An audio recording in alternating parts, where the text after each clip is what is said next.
The first type of monoprint process I'm going to show you is a trace monotype. So when you're monoprinting, the first thing you want to do is to mark off your space with masking tape.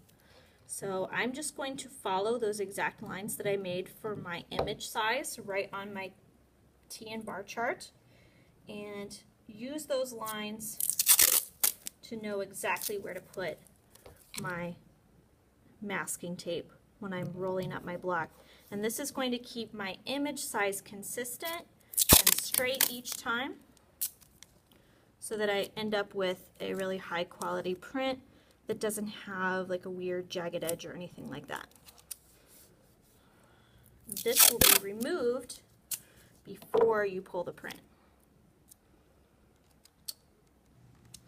So my next step is going to be to roll a flat slab of ink onto my printing image surface. So I'm going to roll up my roller, my brayer, and I'm getting that nice frog skin texture.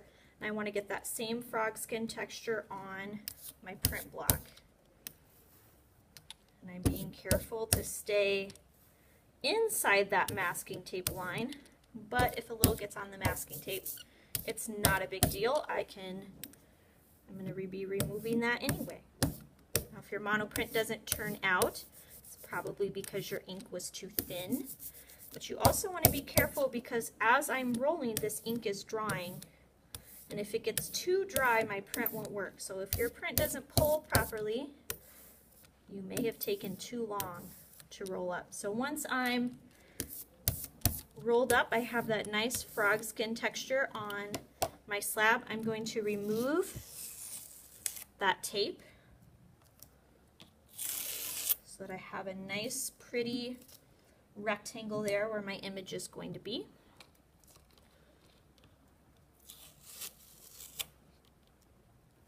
And those can go right into the garbage.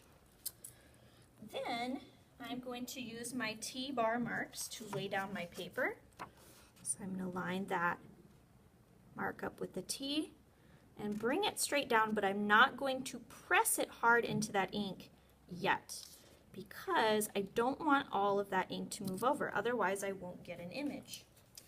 Then I'm going to take a pencil, and the pressure from my pencil is going to create that image. So you can use your own drawing out of your sketchbook that you've traced. You can trace an image or part of an image as long as you're being careful of what you know about copyright. So I'm going to come back over with a pencil, and over the top of that paper I'm going to draw or trace something, and that pressure where my pencil is and where the edge of my hand are going to pull that ink up onto the paper. So if I don't want a whole lot of extra marks besides just what's on my pencil, I want to try to hold my hand up for my paper, because if I have that meat of my hand down, it's going to make that ink move. And that could be something that you want or something that you don't want.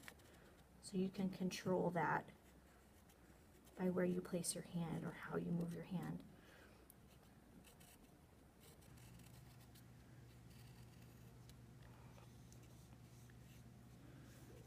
Okay, and when I have all the lines traced that I want, I'm going to remove my tracer, and then I can slowly pull my print.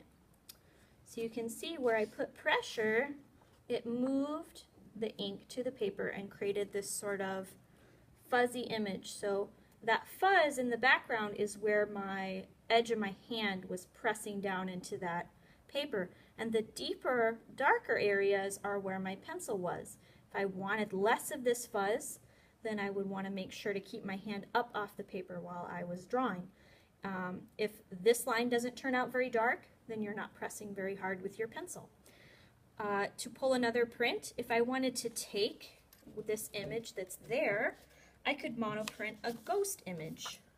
So I could take a new plain piece of paper, and I'm going to take my sponge and dip a little bit in my water, and I'm just going to barely dampen that paper to help want that ink to move, so you can see how it's just a little bit shiny and damp.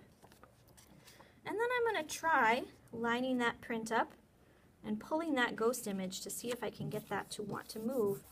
And then to do that, I'm going to use full pressure. Sometimes your ghost image will look really cool, and other times you might not be so interested in it, and that's okay.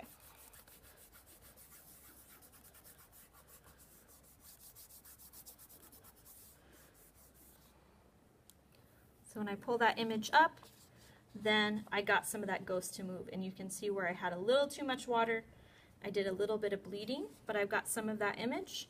Then my last step will be to clean up this area and wipe that image space clean so that I can pull my next print.